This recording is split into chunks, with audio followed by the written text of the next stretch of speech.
8:15 here on this Tuesday morning. The ANC Parliamentary Caucus says it is confident that the budget that was tabled earlier this month will be passed by Parliament tomorrow. The proposed budget includes a 1 percentage point VAT hike split over 2 years.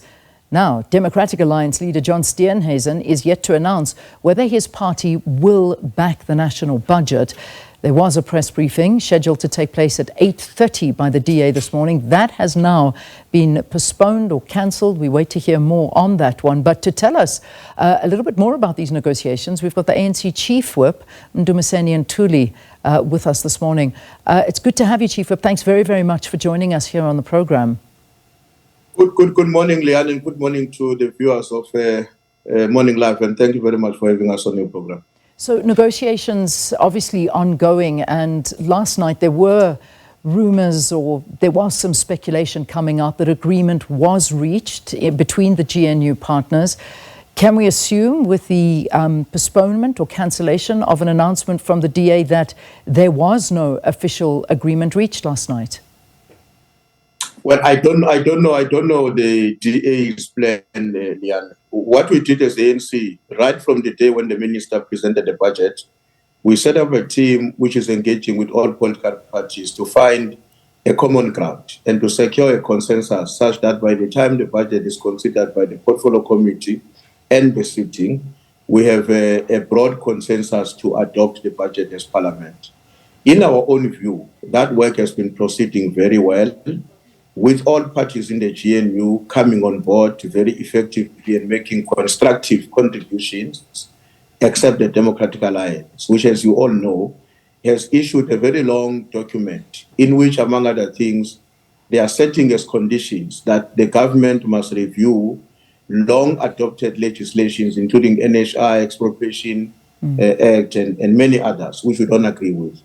The fact that they were going to convene a press conference today had nothing to do with our meeting. We had a meeting with them yesterday, I can confirm that, and we agreed to disagree, especially on the areas where they are making demands, which in any case have got nothing to do with the budget. Okay. So on our own side at ANC, we have done a great deal of work working together with other political parties, including those who are in the opposition. Yeah. From where we are sitting at the moment, we need to find a consensus around one issue and one issue only, which is how to handle the 0.5 VAT hike, which has not only been a concern of the political parties outside the ANC, including the ANC itself, but the only reason the ANC supported that we must go ahead with that approach was because as we were looking at various available avenues at the time when the budget was being presented, it was difficult for us to identify another alternative way in which we can raise the money that can be generated through the VAT. Yeah. But parties are making submissions, we're thinking through them,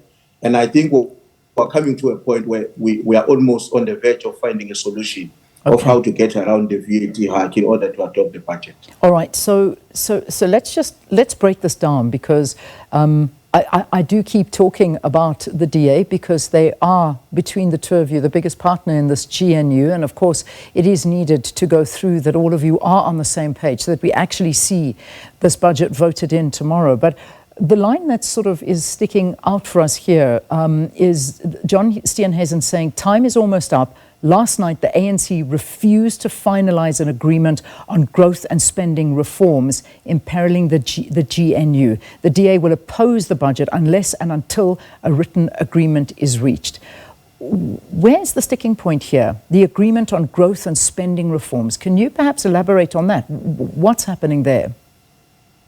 Maybe let me deal with the formal submission of the DA, not what its leader is tweeting as and when he decided to tweet. The DA made a submission to the Portfolio Committee in Parliament in which they've argued that they are proposing a reduction on the expenditure. We don't agree with that, Eliane. And the reason why we're opposed to that is because over the past few years, our budget has been somehow characterized by what is called austerity measures, which means a restraint and less intervention in terms of government expenditure. And the experience resulting from that actuality is that we have not been able to make a significant growth on the economy. You can't grow the economy if you do not spend both on the economy and social programs, as a consequence of which the people who will be beneficiaries of those social programs will use the same money to generate the revenue you require to deal with other demanding imperative of the democratic state. Now, the DA makes a formal submission that they do not want that. Let alone that more and above that, they've made the proposals, including to do away with the NYTA, not to fund the defense force, and they are saying there's no reason to fund the defense force anymore because our soldiers are coming back from the DRC.